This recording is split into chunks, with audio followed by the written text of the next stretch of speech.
Selfish mode. There's a kind of begging that does not look like begging. It looks calm. It looks understanding.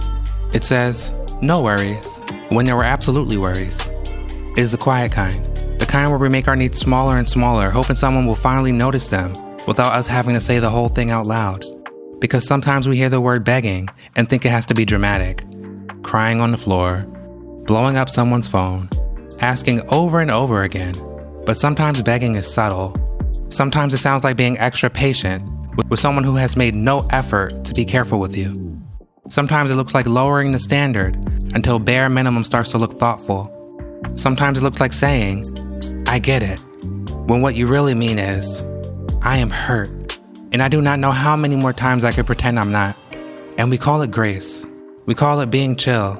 We call it not wanting to make things weird.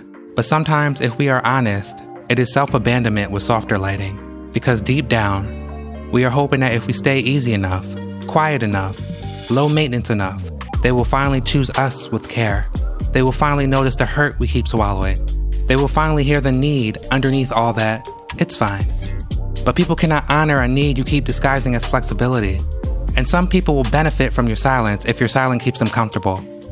That does not mean they are evil, but it does mean you have to stop pretending they are confused. Some people know where they are given the bare minimum. They know when they are inconsistent. They know when they only show up when it works for them. They know when you are carrying more of a connection than they are. And your job is to not keep making it easier for them to avoid accountability. Your job is to not turn your hurt into something more convenient. Your job is to not keep hinting at your pain and hoping someone loves you enough to translate it. Say the real thing. Not aggressively, not as a performance, not with a full courtroom presentation, just honestly. This does not feel good to me. I need more consistency than this. I do not want to keep pretending this is enough. I care about you, but I am tired of being the only one acting like this matters. None of that's needy. That's all clarity. And clarity is going to show you what confusion never could. Because when you stop begging softly, you find out who was actually able to meet you and who was simply comfortable not having to. That part can hurt. Sometimes when you stop reaching, they do not reach back. Sometimes when you stop explaining, they don't ask. Sometimes when you stop carrying the emotional weight, the whole thing does not balance. It drops. And yeah, that hurts. But it's also information.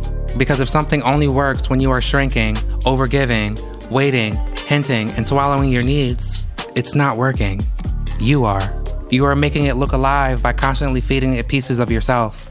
And maybe this is where we stop doing that. Maybe this is where we stop confusing crumbs with potential. Maybe this is where we stop auditioning for basic care. You do not need to earn someone's emotional presence by becoming easier to neglect. You do not need to prove you are lovable by needing nothing. You do not need to keep handing people smaller versions of your heart so they are not overwhelmed by the real one. The real one deserves room. So check where you have been softening the ask. Where you have been saying it's okay when it's not. Where you have been pretending something does not hurt because you are afraid the truth will make someone leave. Come back to yourself there. Not with shame, not with tenderness. Because we usually beg softly when we are scared. Scared to lose people. Scared to be too much. Scared that asking clearly will reveal the answer we already feel in our body. But the answer is still the answer, even if you whisper around it. It's time to take a breath into that. Take a slow, deep breath in through your nose and send it to your chest. The part of you that has been holding all the words you tried to make prettier. Hold it for a second. Now exhale through your mouth. Let the truth take up space. Again. Breathe into your throat, the space where your needs have been getting stuck. Hold it. Now exhale slowly. You do not have to swallow yourself to be loved. One more breath into your stomach, the place that knows when something feels like crumbs. Hold it. Now exhale one final time. Come back to the part of you that is done begging softly. Take this with you. Stop shrinking to ask. Real love can handle clarity. And don't beg softly for what should have been given freely.